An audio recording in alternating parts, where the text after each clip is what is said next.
Get it, bro.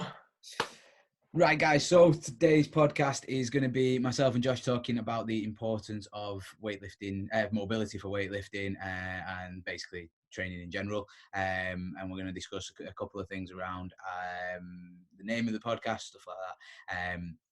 And basically, we're going to get straight into it. Josh is going to ask a few questions, and basically from there, we're going to have some fun. Talk geeky stuff. So today, if you're into your training, this is the one for you today. This is the one that you're going to geek out on, because we're not going to be waffling about mindset today. Oh, we might. You never know. Right. Starting in 3, 2, 1. Let's go. 3, 2, 1. Josh. Right. So, question for today: What is the relationship between mobility and weightlifting? So in terms of, let's say, about getting into the positions that you're going to need to access for particular weightlifting movements. Okay. So I think there's a couple of things to sort of like clarify with that. First of all, you've got to define mobility. And we'll go old school, and we define, like, loads of people define mobility completely differently. For like, you'll chat to one person, and mobility for a yogi might be stretching into like end range of motion and bending yourself into a pretzel shape. Like, you might talk to a weightlifter, and mobility for them is being able to snatch appropriately, hold a overhead squat position, move through full range of motion. Basically, we define mobility as full range of motion, pain-free, in optimal positions for what you're trying to achieve. That was a mouthful. That was good though, wasn't it? So that's how we define mobility between us and people that we coach. So the importance of mobility for weightlifting, and the way I look at it is basically, as long as you can get into a position, an appropriate position, safely, without pain, then you have mobility and range. Yeah. There can be a lot more built into that. So I think from there we start to look at mobility. We start to look at stability. We start to look at flexibility and range of motion, and we start to look at strength in those positions. Do we just want to quickly clarify what would, if we was talking to our members and clients or each other about it, how would we define the difference between mobility and flexibility? Because obviously people tend to sort of use the terms interchangeably and get confused, and obviously they are sort of two different things, aren't they? So I would use the term mobility to include everything from, like, say, stability, flexibility at end range, and strength within specific positions. Whereas flexibility, like, say, I would just define that as one specific part, which is, can I hit a specific position? Do I have adequate range of motion in a joint to be able to do X? I think that the important thing, and it's a real shame that our last podcast didn't work, because I think that the important thing with it is the individual's goal. Yeah. So a good example is a weightlifter does not want an overly flexible thoracic spine. They need to have range. They need to have certain movement in it. They need to be able to get it to a certain position. But if it's too flexible, when that barbell goes over, they're going to fold. Yeah. So yes, a weightlifter needs to be flexible to a degree, but then there needs to be a strength and stability portion to that to make them be able to do what they need to do. Yeah, because you can be flexible without being stable, can't you? Yeah. And not to get too much into like hypermobility and things like that, but you see that a lot with people that are extra flexible. Like, they've just got zero stability, and you'll see that they'll do a lunge and they're just like throwing themselves around all over the place. They'll do a squat and they'll just like bottom into the bottom of the squat, and just like, and you have to like pick them back up out of it. You know what I mean? Like, I've only ever done that once. But yeah, so that's kind of my overarching sort of concept of mobility and flexibility. So if we was to sort of move on from that in terms of, so we're kind of sort of open with how mobility relates to weightlifting in terms of positions and stuff like that. So in terms of, let's say, let's say somebody can snatch, I don't know, 80, 90 kilograms, whatever. Yeah. So, but they can do so, and they can get into, let's say, an overhead squat position, but it isn't what we'd call optimal. Okay, so let's say there's things going on with the hips, maybe overhead, so on and so forth. Would you agree that if we was to take that person and go away and work on their mobility and their positioning, that in theory their snatch could improve? In theory, yeah. Yeah, so I'd agree that in theory that would work. Again, it's very case dependent, because the one thing that I've seen a lot of is people mistaking instability for flexibility issues. Yeah. So basically the central nervous system is the governor, and it's that the central nervous system's in charge of everything that's going on. If you're unstable at your feet, for example, and you go to squat down, then your central nervous system, knowing that there's unstable, will contract your muscles and say, nope, we're not going any lower because that's not safe. Yeah.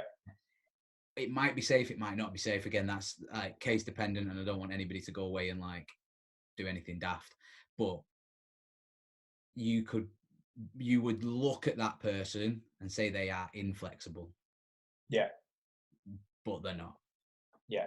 Yeah, like they're actually unstable. Yeah. And seeing the differences in between the two of those is like super important. Knowing that, again, like knowing that you're looking at someone and going, okay, no, they're like they're unstable, not inflexible, then stretching that person off is only gonna alleviate the symptoms and make them better temporarily. It won't necessarily fix the issue. Yeah, so you could almost argue that if somebody who you would see as extremely flexible, okay, let's say you get them to overhead squat for the first time, they might not get into an adequate position, but you could argue that that's more because they're untrained, not because they're not flexible enough. Yeah. So the CNS just basically won't let go because they're like, oh, panic's not safe, I'm going to die down here. When really all it needs a little bit more practice, a bit more reassurance, everything sort of relaxes a little bit, and it's like, oh, magic. Yeah. Again, like the typical ones that you see is you give somebody an empty PVC pipe, and just to use it as an example, you give them a PVC pipe, say overhead squat this, and they go, bosh, beautiful overhead squat. You're like, sick. You give them a barbell and they can't get below parallel. Yeah. 90% of the time, that person's unstable. Yeah. And again, very broad strokes, like, but that person's probably unstable. They're not, but you would look at them, and I've seen it 100 times. I've had so many people that have come to me and gone, well, my last coach said that I've got an ankle mobility issue. I'm like, no, you're just not stable. Yeah. You like, so, and a way to test this as well, and an easy way to test it is like, you can put your foot next to a wall, so that your toes pointing at the wall. That's your toe. That's the wall. Yeah. You want to be about a hand's width away from the wall, 4 or 5 inches, and you're going to try and get your knee to the wall without your foot coming up. Yeah. That's a really typical test of ankle range of motion.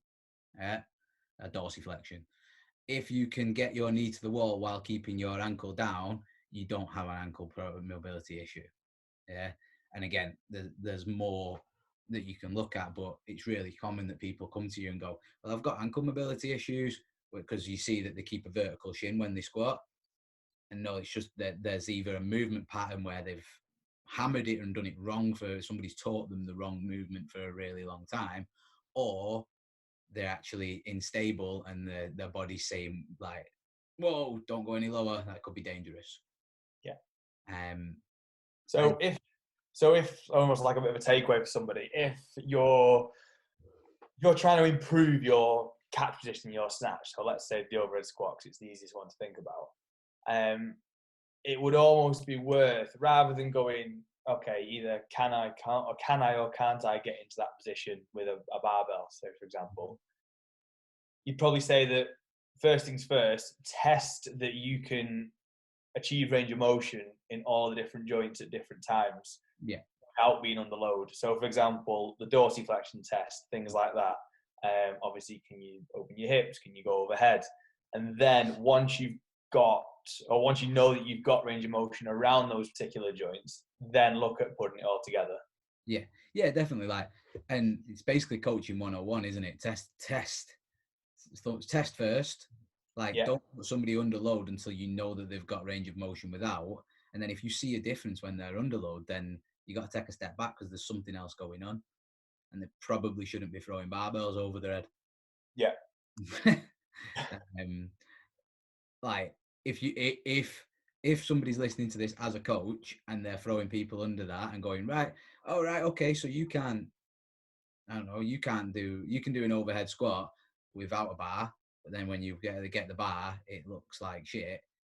Like, and you're still saying, well, you can do it without, so you got to do it. Like, not like that's irresponsible and dangerous. Do you know what I mean? Like, you shouldn't be doing it. But again, like, there may be a practice technique issue, so you can you can lower the load, you can lighten it, you can break down the movements. One thing, in fact, I brought some help. Wrong way around. Oh, it is. I know, right? This was a deep book. My head nearly fell off reading this book.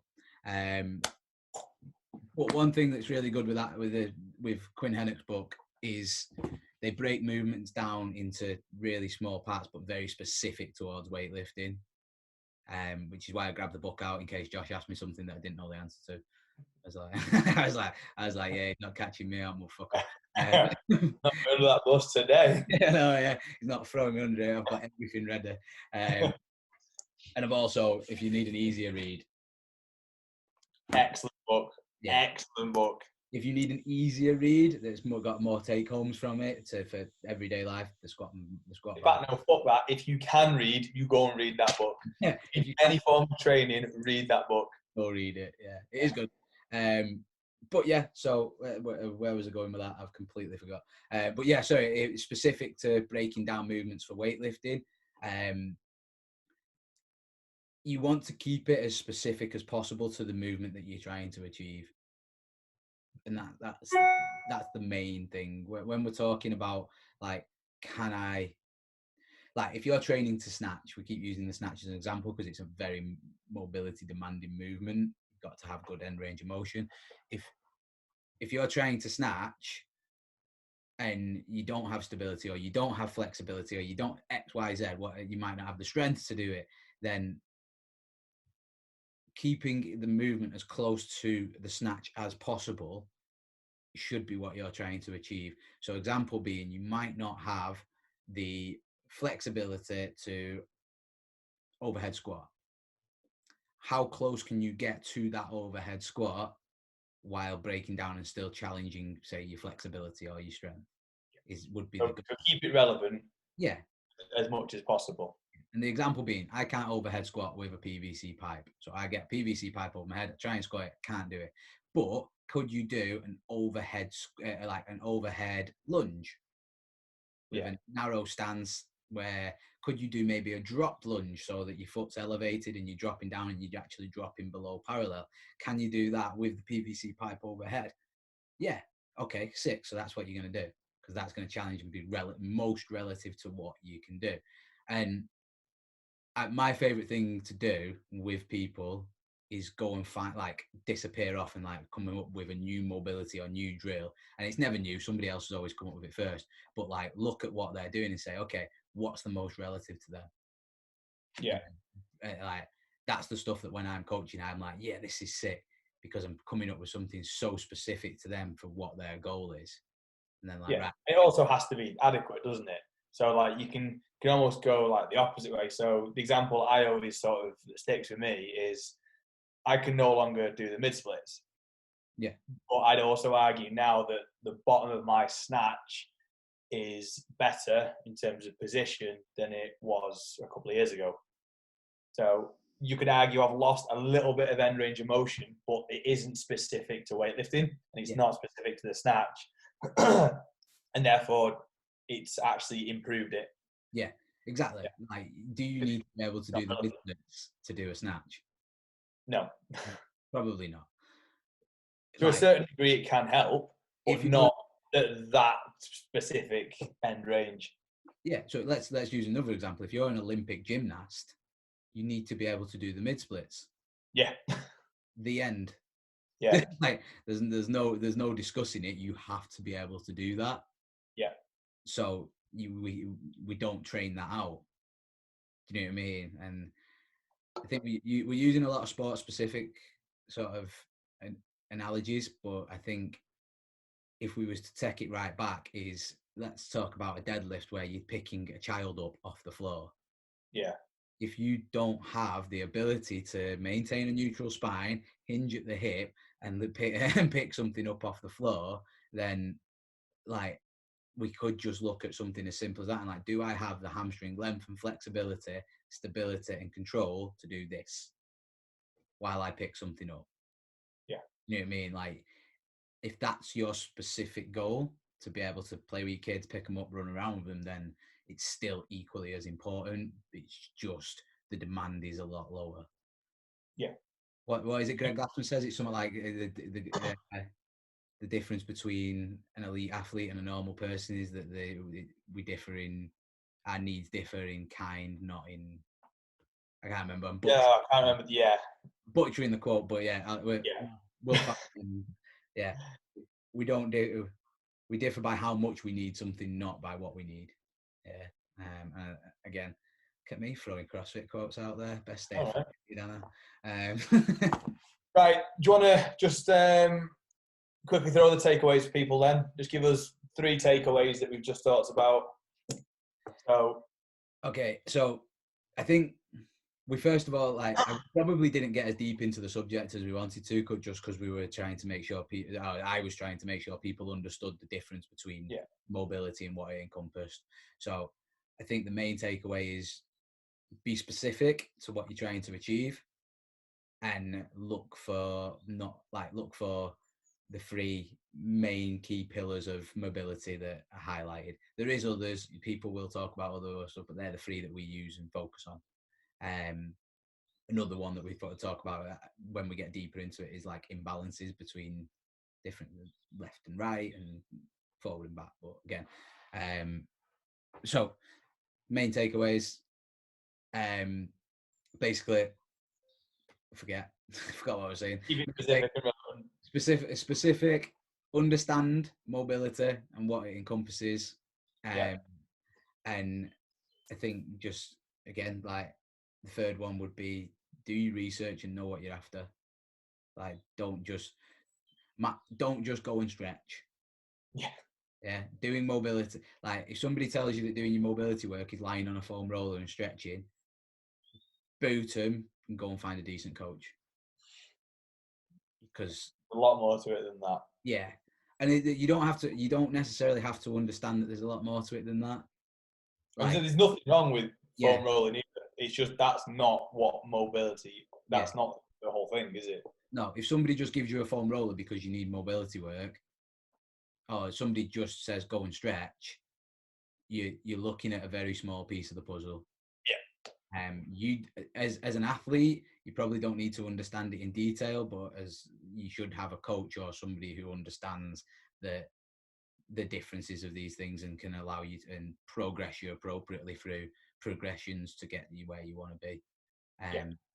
It shouldn't just, if the answer is just go stretch, like, they're missing something. They're missing a piece of the puzzle. So awesome. They're not missing a piece. They're missing the outside border and the middle bits, and they're never going to get anywhere. They have that one piece. Yeah, they just have one piece and just throwing it away.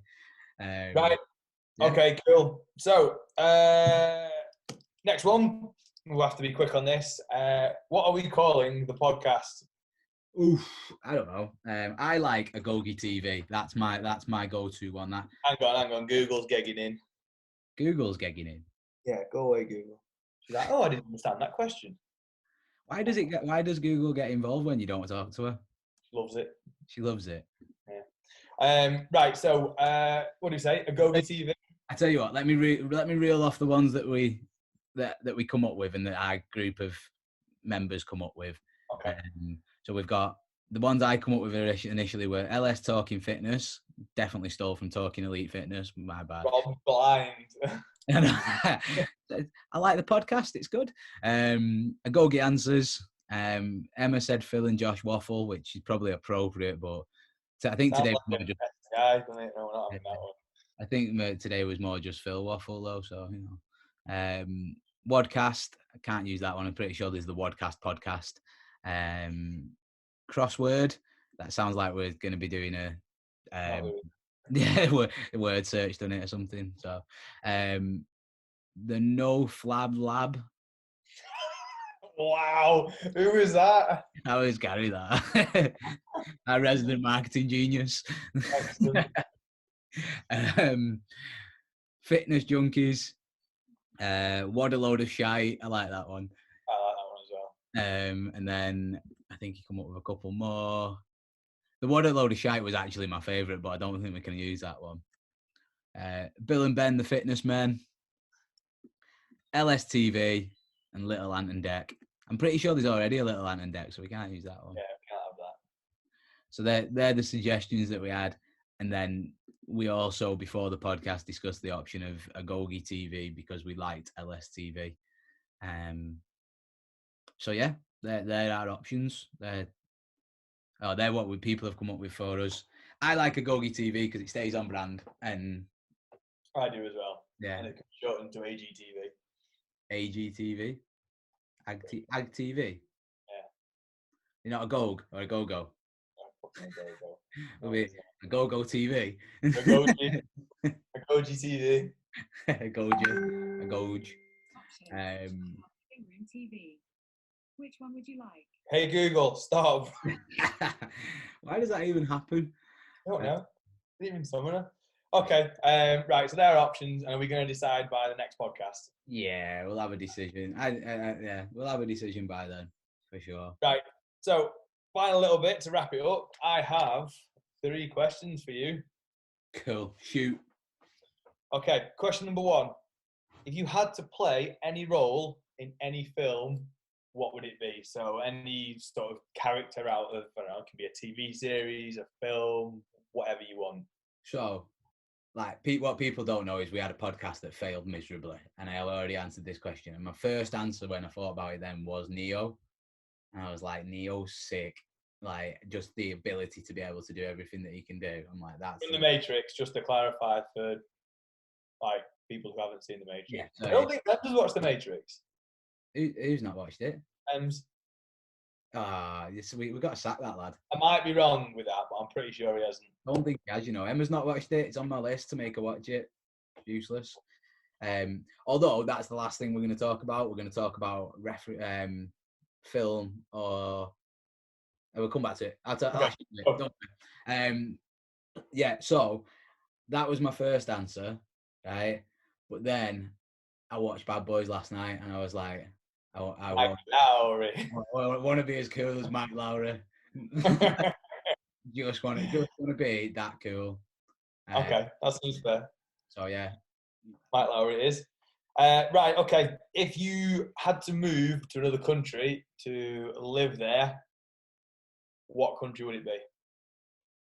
Right now, it'd be a really tiny one with nobody else on it. That like, there's somewhere that I can open a gym and not have it closed down through COVID-19. Go to Branson's Virgin Island. Well, apparently Australia. I said Australia last time, didn't I? And now the Australian affiliates have closed down as well. So, yeah, I think it's still Australia. Like, I still want to go to Queensland and see what that's all about. But that's where the poisonous shit is that kills you. So I might stick with New South Wales. But yeah, Australia, just the way of life out there was like so chilled. It was great. And everybody's just like, I feel like it's what Britain was like maybe 20 years ago when everybody actually liked each other. But yeah, so Australia. Cool. And final question: if you had to pick any benchmark, so in CrossFit, so that could be a benchmark workout, it could be a lift, like a number, for example, max set of something unbroken. What would it be? Okay, the CrossFit genie or Matt Fraser comes out the lamp and says to you, "What do you want? What do you want?"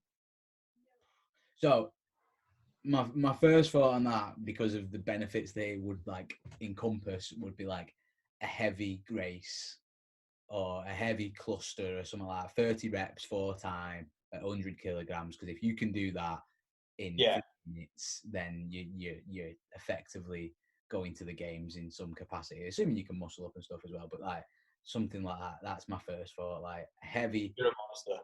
Yeah, or maybe, do you know what? Actually, maybe like, just thought of this. What about heavy Amanda? Heavy Amanda in like 2 minutes. If you can do Amanda at 100k in like 3 minutes, you're a beast, and you can do pretty much anything that you need to in CrossFit. That's fucking outrageous. I know, right? But yeah, that's the CrossFit gene. Yeah. Okay. Like, what is it? So it's like 975. 975 muscle ups and snatch. Yeah. Imagine doing that at like 100k, and if you can do that real fast, like, I'd like to see somebody do it. I'd like to see how fast like Fraser or Froning or somebody could do it, and just be like, okay, I want to do that, but a minute faster than them. Yeah. And I think, like I say, I think the crossover to everything else that you would be able to do at that point, Yeah. phenomenal. So Right, I like it. okay, last thing, move it or Netflix or something or Disney Plus, whatever you've got on at the minute. Recommendation for everybody to go and watch. We're actually watching a series called Hunters at the minute, Right. which is pretty cool. It's about Oh, is it the one hunting Nazis? yeah, On Amazon Prime. yeah. It's pretty good. I mean, I'm quite upset that we've only got 3 episodes left, but no, it's good. I'd definitely go and watch that. It's good. Yeah, it's sick. It looks sick. Sorry, I'm not seeing it, but it's on my list. Yeah, it's good. Right. Do you want to wrap it up? Yeah, that'll do us, I think. Right, guys. So first of all, if you liked listening to us waffle for a bit, like, subscribe, share, post with your friends, tag us in things on Instagram, show us that you've given us a listen, give us your time, and we'll reach out and thank you personally. Anything else, like I say, if you've got any questions for coming podcasts, and throw them at us. We'd love to have people involved and answer the questions. And I think one of the next ones, we're going to try and get a guest on. So we're going to have one of our coaches from the gym on to have a chat with us and waffle on. I'm hoping for Warder, I'm not going to lie. the man, the enigma. I would love to have Wardy on this podcast. I just want to ask him some questions about how he gets by day to day. Yeah. We'll try and sort that out. Yeah. If not, we'll opt for Mems because he's probably more accessible. But he's not as much fun.